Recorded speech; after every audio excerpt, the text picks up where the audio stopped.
pagi hari ini saya mengundang Bapak Ibu semua hadir pada kesempatan ini dalam era COVID-19 untuk mensosialisasikan rencana pengembangan sekolah.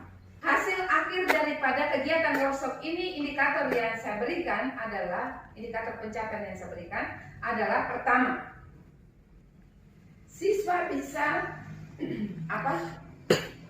berani memberikan pertanyaan kepada guru setelah pembelajaran.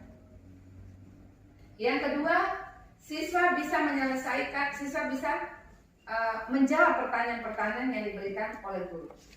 Yang ketiga, siswa bisa aktif berdiskusi dalam kelompok.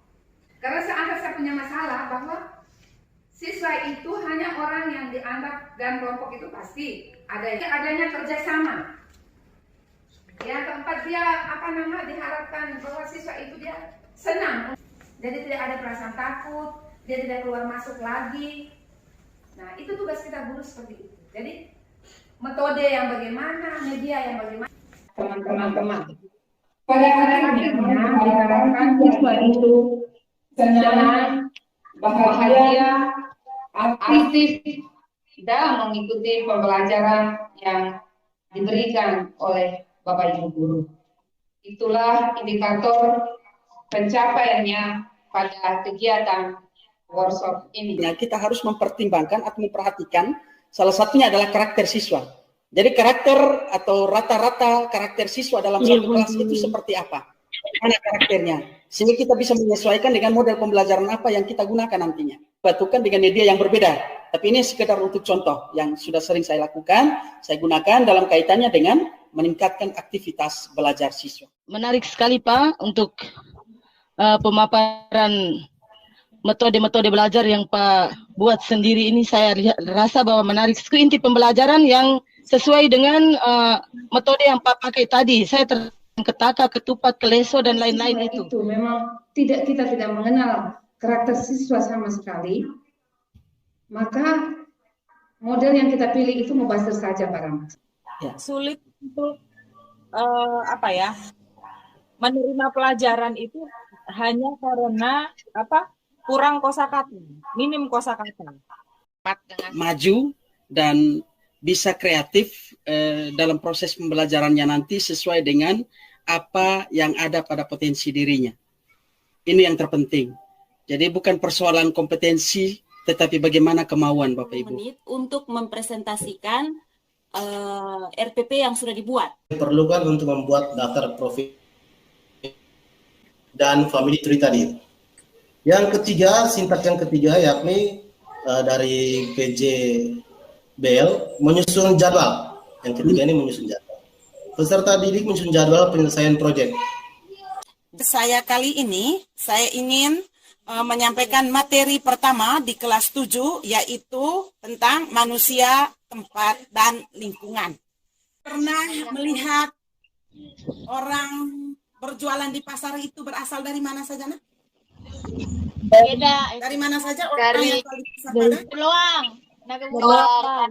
Dan dari Atadei.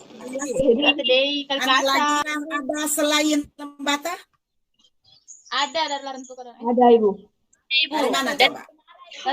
Mungkin teman-teman harus bisa memberikan satu pemahaman. Kita samakan persepsi ya Bapak Ibu ya. Kita samakan persepsi antara discovery learning dan problem solving. Bapak Ibu, untuk discovery learning dan problem solving itu sama-sama memecahkan masalah. Pada kesempatan yang kedua, saya menyampaikan kepada teman-teman bahwa momen kita pada kesempatan ini jangan melihat bahwa ini adalah kegiatan yang dilaksanakan oleh kepala sekolah, bukan. Ini merupakan satu program yang implementasinya adalah kepada peserta didik. Dengan workshop tentang metode dan media yang digunakan, pengalaman saya setelah menggunakan metode dan media dalam pembelajaran bahasa Indonesia, siswa lebih aktif dalam berdiskusi, dalam tanya jawab. Dan setelah mengikuti workshop ini, Saya memantau perkembangan anak-anak, terlebih di kelas 7. Mereka punya, walaupun baru mulai masuk di kelas 7, di kelas 7 SMP, tetapi mereka punya antusiasnya sangat tinggi. Respon anak itu, mereka sangat antusias. Anak sangat antusias untuk mencari, menganalisis, karena diberikan gambar. Dia yang digunakan. Dia yang digunakan adalah gambar. Berarti mereka bisa mencari tahu. Terus yang kedua, kalau pertanyaan yang diberikan guru pasti mereka jawab karena sudah ada gambar yang diberikan itu. Kami di IPA istilahnya cara. Terus yang ketiga, apa pada saat mereka mengamati gambar yang diberikan itu, mereka ada punya kemauan untuk bertanya atau tidak? Ibu mau tanya cara pengisian pada kompetensi kepala sekolah. Masing-masing indikator. Terus menurut Ibu itu sepanjang ini ingin menceritakan pengalaman saya saat melakukan peer teaching bersama Bapak dan Ibu guru. Pada saat peer teaching, saya merasa senang karena saya dapat bertanya pada Bapak dan Ibu guru saat menemukan kesulitan, aktif dalam berdiskusi, dan dapat menjawab pertanyaan-pertanyaan dari Bapak dan Ibu guru. Mungkin hanya itu saja yang bisa saya